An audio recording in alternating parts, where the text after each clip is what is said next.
Bonjour Isabelle Loyer. Laillé. Oui. Bonjour, mais écoute, merci à toi de m'accueillir dans ce somptueux endroit avec une musique, j'ai envie de te dire, qui ressemble tellement à ton spectacle. Alors, tu es l'auteur, donc avec Philippe Davila, de Mademoiselle. Bien évidemment, on en parlera tout au long de cette interview. Alors, les artistes qui se produisent sur scène, alors dis-moi tout. Donc, il y a toi. Voilà, et puis j'ai la chance d'être accompagnée par Vincent Gaillard, qui est non seulement un grand pianiste, mais aussi un super comédien. Donc le fait d'être accompagné dans ce spectacle musical par quelqu'un qui est plus qu'un pianiste, ça permet justement d'apporter de la dimension au spectacle et d'avoir une vraie complicité avec Vincent et qui donne des couches supplémentaires au personnage de Mademoiselle, qui est une jeune femme qui a des rêves et qui part à la conquête de ses rêves et qui est toute naïve au départ. Alors c'est une célèbre meneuse de revue, hein, donc qui a brillé sur toutes les célèbres scènes parisiennes, donc le Casino de Paris, le Moulin Rouge, et le soir donc de ses adieux, spontanément, elle décide de nous raconter un peu sa vie. C'est bien ça. Voilà, en fait on arrive à un moment particulier de son histoire. C'est le dernier soir de cette carrière, cette fabuleuse carrière réussie. Et on arrive, ce sont ses adieux, et puis on se retrouve tout à coup par un système très intelligent mis en place par Philippe Davila, le metteur en scène. On se retrouve tout à coup tout seul, avec elle, dans sa loge. Et là, ce dernier soir, c'est le moment où elle va finalement se livrer et nous raconter un petit peu tout ce qui l'a amené jusque-là, c'est-à-dire de toute jeune fille qui part à la conquête de ses rêves, et puis tout ce qui va lui arriver, et il va lui en arriver des vertes et des pas mûres. Oui. C'est le moins qu'on puisse dire. C'est la vie, j'ai envie de te dire, il lui arrive plein de choses. Est-ce que c'est un peu le parcours de est-ce que c'est ton parcours à toi? Parce que je me suis posé la question, effectivement. Alors, je ne sais pas si c'est parce qu'on a été projeté. Moi, j'ai été absorbée par Mademoiselle, par son parcours, par ses douleurs, ses doutes, sa passion. Est-ce que c'est un peu ton histoire, dis-moi? Alors, c'est marrant parce qu'il y a beaucoup de monde qui me pose cette question. Il y a évidemment de moi dans le parcours de Mademoiselle, mais en même temps, il y a de nous tous. C'est-à-dire que ce qui lui arrive à elle, et beaucoup de personnes qui viennent voir le spectacle me disent mais c'est dingue parce que à ce moment-là, je me suis retrouvée, là je me suis vue, quand il lui arrive ça. Et finalement, c'est notre histoire à tous. Et c'est ça qui me touche énormément dans le spectacle, c'est que chacun s'y retrouve et chacun se l'approprie. Et finalement, comme je le disais, c'est la même histoire, mais chacun y met sa couleur. Et ça me plaît tellement que chacun se l'approprie. Vraiment. En fait, c'est donc Mademoiselle, bien évidemment, sur scène était l'histoire d'une célèbre meneuse de revue, mais ça aurait pu être n'importe qui. C'est l'histoire de quelqu'un qui a un rêve et qui part à la conquête de ce rêve. Et comme dans tous les chemins, le tien, le mien et celui de finalement tout le monde, eh bien on y va et puis on se plante. On se prend des trucs dans la figure, et puis on se bat, on donne des coups, ou on essaye des choses, mais on se trompe, et puis il nous arrive des jolies choses, et puis on est déçu, et puis on va... C'est l'histoire de la vie finalement, et Mademoiselle, comme chacun d'entre nous, en vivant ces choses-là, elle apprend, elle tente des choses, elle comprend, elle se construit. Et pour arriver au stade final où finalement c'est fini, mais c'est pas tout à fait fini. Et c'est pas du tout fini même. Loin de là, loin de là. Elle arrive quand même à commencer son rêve grâce à son papa. Alors elle partage avec son papa un rêve incroyable qui est celui d'être une grande artiste de music-hall. Et donc petite, en cachette, elle répète avec son papa à l'insu de sa maman qui pour elle a de grandes ambitions, elle aura un vrai métier, elle aura des enfants, une vie toute carrée. Pourquoi toute ce tracée. choix? Pourquoi le papa? Alors que généralement on choisit la maman parce que la maman est toujours la confidente. Est-ce que c'est un choix par rapport à toi personnellement ou non, ou pas? On sait que les relations père-fille, elles peuvent être très fortes aussi. Hein. avec Philippe, on aimait bien cette idée du papa protecteur qui est... Le père, il est plus fantasque, il est plus rêveur et il est hors du cadre. C'est un peu l'homme qui rêve et tellement bienveillant. La maman, c'est elle qui gère la famille, qui est, en tout cas chez Mademoiselle... Conventionnelle. Qui est conventionnelle, mais c'est pour protéger Mademoiselle, qu'elle veut qu'elle ait une vie normale et surtout pas sortir du cadre. Et ça aurait pu être l'inverse, mais nous, dans notre histoire, ça se prête bien comme ça. Et on a 2 chansons qui illustrent ça, mais juste merveilleusement bien. Donc voilà, c'était aussi les chansons qui nous ont aussi parfois insufflé une direction. On connaissait l'histoire qu'on voulait raconter, c'était évident. Et après, les chansons choisies, moi, c'est les chansons que j'aime le plus au monde. J'avais fait une méga liste des chansons les plus exceptionnelles, de Liza Minnelli à Marilyn Monroe. Tu revisites quelques-uns des plus grands standards. Frank Sinatra, enfin, des tas d'artistes et surtout de chansons. Ces chansons, je les ai choisies parce qu'elles sont soit drôles, soit hyper glamour, soit un peu cinglantes, soit... Elles ont toutes quelque chose et un texte en premier. Et ce texte, c'est des chansons qui sont en version originale américaine et j'ai adapté la plupart de ces chansons en français, justement pour qu'on puisse suivre, parce que ça n'aurait pas eu de sens de le chanter en anglais. Et puis pour moi-même avoir vu des beaux spectacles chantés dans une autre langue, l'anglais en l'occurrence, que je comprends dans l'absolu, mais sauf qu'en fait, quand on voit un spectacle, il y a tellement de choses à voir que finalement on n'écoute plus le texte. Je me suis dit non, pour comprendre cette fameuse histoire de Mademoiselle, et pour moi, c'est important qu'on la comprenne et qu'on suive ce qu'elle vit, parce que je vous amène quelque part, et c'est pas anodin, même si c'est très léger, il y a un vrai message de vie qui est reçu, c'est ça qui me touche. Donc voilà, c'était important pour moi de les écrire en français, et pour qu'on suive vraiment bien cette histoire. Alors justement Isabelle, moi j'ai bien envie de te lancer un petit défi. Est-ce que tu pourrais comme ça, de manière spontanée, nous fredonner quelque chose a cappella, juste pour nos auditeurs et ceux également qui nous regardent. Ok, on parlait du papa? Oui. Donc écoute, on y va. La vie un jour m'a joué un tour et m'a envoyé dans ce taudis. Mais quand j'y pense, je reprends de la distance, car mon cœur bat pour mon daddy. Oui, mon cœur bat pour mon daddy. Personne ne pourra m'en séparer. Mon cœur bat pour mon daddy. Ils peuvent faire les beaux, les gentils. C'est avant qu'il fallait y penser. Moi, mon cœur bat pour mon daddy. Mon daddy, mon daddy, mon daddy, pour toi je sortirai d'ici. Merci Isabelle, génial, j'adore. C'est le papa, le son du papa. On voit bien. Dites-moi, votre répertoire c'est quoi? C'est du jazz, jazz, du cabaret, burlesque, comédie musicale, oui. américain, principalement, enfin oui, américain. Donc voilà, de Liza Minnelli à Frank Sinatra, en passant par Marilyn Monroe, parce qu'elle a des textes mais tellement drôles et sensuels et charmants. Peggy Lee, Aretha Franklin, qu'on revisite. Enfin, vraiment, c'est large, c'est vraiment des chansons qui, pour moi, ont une âme et qui me touchent profondément. Et je voulais vraiment les partager. Et elles se prêtent vraiment au spectacle parce qu'elles permettent de raconter l'histoire du spectacle. Et vous faites bien. Parce que, alors je ne sais pas si c'est souhaité ou pas, vous cultivez chez nous cette nostalgie. Moi, j'étais plus du tout en 2016. J'étais dans les années 30. J'étais emmenée dans un monde complètement différent que je n'ai malheureusement pas connu, que j'aurais adoré connaître. C'était volontaire, j'imagine. Mais en fait, c'est marrant parce que chacun vit le spectacle à sa manière. Ouais. C'est-à-dire que certains le voient en 1930, certains le voient aujourd'hui. Et finalement, c'est ce que je disais, c'est chacun se l'approprie. Il y a cette liberté. J'aime, moi, la liberté, c'est très important pour moi. Et cette liberté, on n'a pas donné trop d'éléments sur certaines choses pour que chacun puisse se l'approprier et en faire son histoire. Alors, on a eu le bonheur de vous retrouver également dans un spectacle musical au gymnase. Oui. Seul en scène, d'ailleurs. Love Cabaret. Love Cabaret, finalement, c'est la genèse du spectacle Mademoiselle. C'est-à-dire que moi j'avais un rêve, c'était de monter un spectacle. À l'époque, j'avais pas de producteur, j'avais pas de metteur en scène, j'avais rien.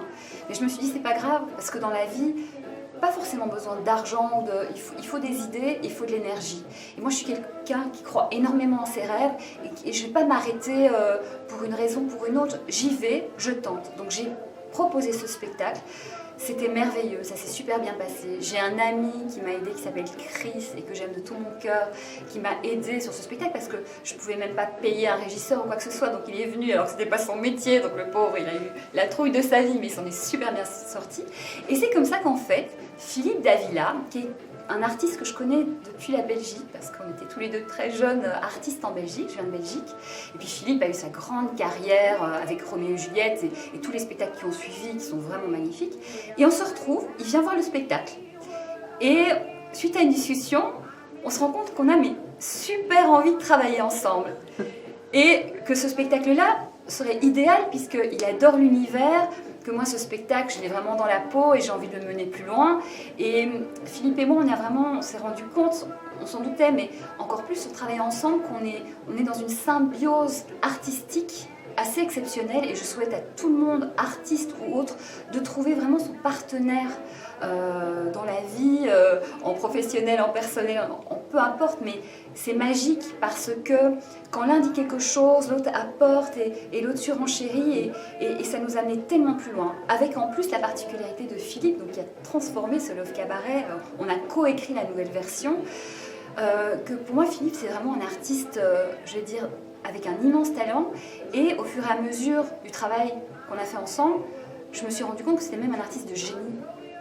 C'est-à-dire que le travail qu'il a fait est absolument exceptionnel, autant sur la mise en scène, parce que le spectacle, c'est un petit théâtre qui est très chaleureux, on s'y sent super bien, mais la scène n'est pas très grande. Et malgré ça, les gens me disent, mais il y a plein d'univers, on a l'impression d'être dans plein d'endroits différents, on a l'impression que cette scène est géante. Tout à fait. Ça, c'est lui qui a créé tout l'univers visuel, les costumes qui sont assez incroyables.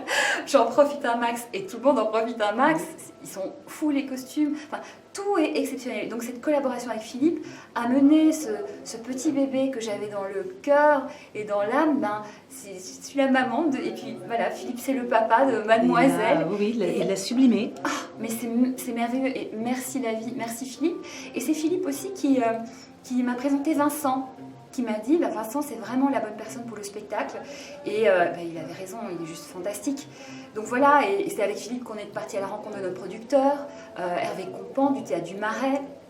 Enfin, tout s'est fait merveilleusement bien et on a une équipe formidable et si ce spectacle est joli et s'il y a beaucoup d'énergie positive qui émane, c'est aussi grâce à chaque membre de l'équipe qui apporte. On est tous passionnés par ce projet. On sait tous que c'est un très très beau projet, de par son message, de par la qualité artistique, parce qu'on a tous travaillé comme des fous, mais aussi parce que humainement on est reliés et c'est vraiment que des belles personnes et c'est merveilleux, c'est une histoire merveilleuse. Vraiment. Et vous êtes donc tous les deux sur scène jusqu'à quand? Dites-nous. Alors. Jusqu'à quand? Voilà, parce que moi j'ai très envie. C'est vrai que je suis venue te voir donc avec Vincent et j'ai vraiment envie que les gens puissent venir voir parce que c'est pas juste Mademoiselle, c'est aussi moi c'est l'impression que j'ai eue, c'est aussi moi. Voilà, c'est aussi, j'avais l'impression d'être sur scène. Et je pense que si on a un peu de sensibilité, si on arrive à s'ouvrir un peu à ce spectacle-là, on vient également pour soi. On a l'impression de venir également se voir sur scène. Alors, jusqu'à quand? Alors, déjà, ça me touche beaucoup ce que tu dis, parce que vraiment, la mission de ce spectacle, mais c'est comme ma mission dans la vie, c'est de dire aux gens, c'est possible. Croyez en vos rêves. Et moi, finalement, je le prouve avec mon équipe. On le prouve en disant, ben voilà, on a rêvé de Mademoiselle et il y est. Pareil, ce spectacle, mon but, c'est que les gens ressortent en disant, mais moi aussi, je peux réaliser mes rêves. Moi aussi, je peux y arriver. Il n'y a pas de raison. Il faut juste y aller. Donc, pour répondre à ta question quand même, le spectacle est programmé jusqu'à fin décembre 2016. Donc, tous les jeudis et vendredis, sans exception. Et mon nouveau rêve, à quelle heure? Alors, au Théâtre du Marais, tous les jeudis et vendredis à 20h, jusqu'à fin décembre 2016. Et notre rêve, c'est que le spectacle fonctionne et qu'on continue en 2017 et puis qu'on aille dans toute la France et qu'on partage Mademoiselle, ce spectacle, ce message, ces belles énergies avec un maximum de gens. Je pense qu'on a de la chance de vivre en France, c'est un merveilleux pays. Tout n'est pas rose, mais beaucoup s'accrochent au fait que tout ne soit pas rose. Et moi j'ai envie de dire, il y a aussi des très très belles choses dans la vie, et le spectacle, et pas que, il y a des gens merveilleux, il y a des gens qui font des choses fabuleuses. Toi par exemple, tu t'occupes d'associations pour aider les enfants, défavorisés, mais c'est merveilleux. Et il y a des tas de gens qui ajoutent des poussières d'étoiles à ce monde, et voilà, nous on a envie d'en faire partie et à notre manière essayer d'apporter quelque chose modestement, mais apporter des choses jolies, de les partager et d'insuffler ça. Et si on c'est vrai que c'est contagieux, voilà. C'est notre souhait le plus c'est surtout fort. ça qui est formidable.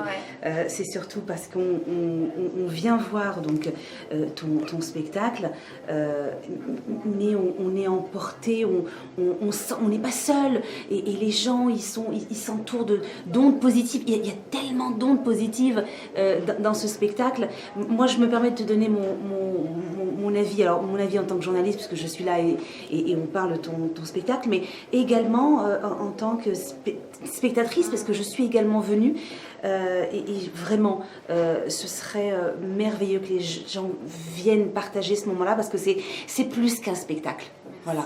J'avais vraiment envie qu'on se rencontre déjà pour en parler, puisque c'est un peu mon métier, mais aussi pour montrer qu'il y a une petite particularité pour Mademoiselle. C'est un spectacle, mais pas seulement. Alors, est-ce que tu as d'autres projets, d'autres écritures, d'autres spectacles? Le spectacle, c'est vraiment le tout début. Et on a beaucoup de chemin à faire, vraiment. Notre rêve, c'est que ça continue en 2017. Ce que je te disais, un spectacle, ça tourne 3 ans, 4 ans, 5 ans. Donc voilà, on est vraiment qu'au tout début. Et c'est important aussi de savoir se concentrer. Moi, je suis assez multi-active, je fais plein de trucs. Oui, j'ai vu ça. Mais là, il se passe quelque chose d'important dans nos vies. À Vincent, Philippe, Hervé, Guillaume aussi, qui s'occupe de notre com, qui est adorable. Et on veut vraiment faire grandir cette Mademoiselle et lui donner toutes ses chances. Et vraiment, moi, mon souhait, c'est de le partager avec le plus de monde possible. Donc, voilà, le rêve aujourd'hui, c'est que Mademoiselle grandisse et que voilà, la salle se remplisse et peut-être qu'on aille dans une plus grande salle et que voilà, vraiment qu'elle prenne sa place et qu'elle contribue, comme je te disais, à quelque chose de positif, modestement. Mais si chacun d'entre nous rajoute sa petite goutte de positif, juste, ce sera merveilleux. C'est le but. Est-ce que tu penses faire découvrir Mademoiselle au public belge? Est-ce que c'est un projet? Alors, venant de Belgique, oui. J'ai beaucoup d'amis en Belgique, évidemment. Et c'est marrant parce qu'aujourd'hui, j'ai eu un échange sur Facebook avec Inou, qui est mon tout premier prof de danse.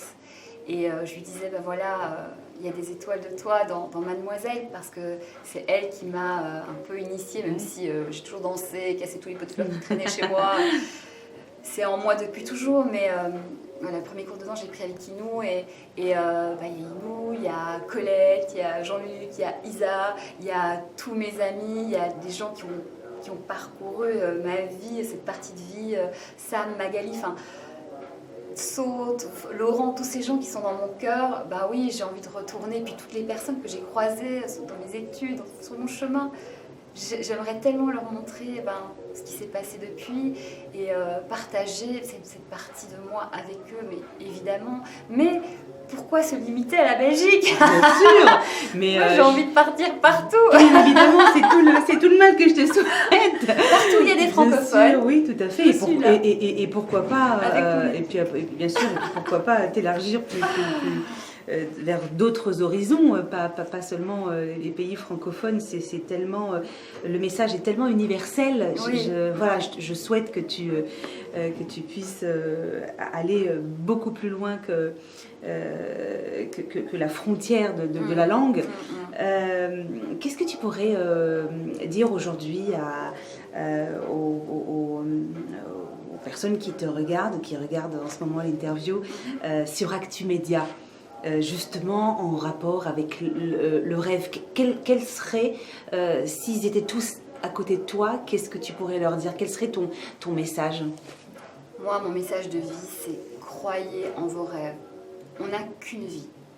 On n'a qu'une vie, bon, sauf preuve contraire, on n'a qu'une vie. Qu'est-ce qu'on en fait? Est-ce qu'on reste sur le côté à regarder les autres réaliser leur vie, leurs rêves, ou est-ce qu'on se donne la chance de peut-être nous aussi réaliser nos rêves, se transcender? Parce que quand on va à la conquête de ses rêves, même si on n'y arrive pas, sur le chemin, on grandit, on repousse les limites, on apprend, on rencontre des gens, on vit des choses. En fait, on vit profondément des choses. Et à quoi sert notre vie si ce n'est pour vivre profondément des choses et essayer d'insuffler quelque chose? Je me dis aussi que chacun d'entre nous a un, voire plusieurs talents. Que fais-tu de tes talents? Qu'as-tu fait de tes talents? Mais c'est dommage de les laisser à côté. Moi, je croise des gens qui laissent leurs talents à côté, qui laissent leurs rêves à côté et qui attendent, et je ne sais pas ce qu'ils attendent.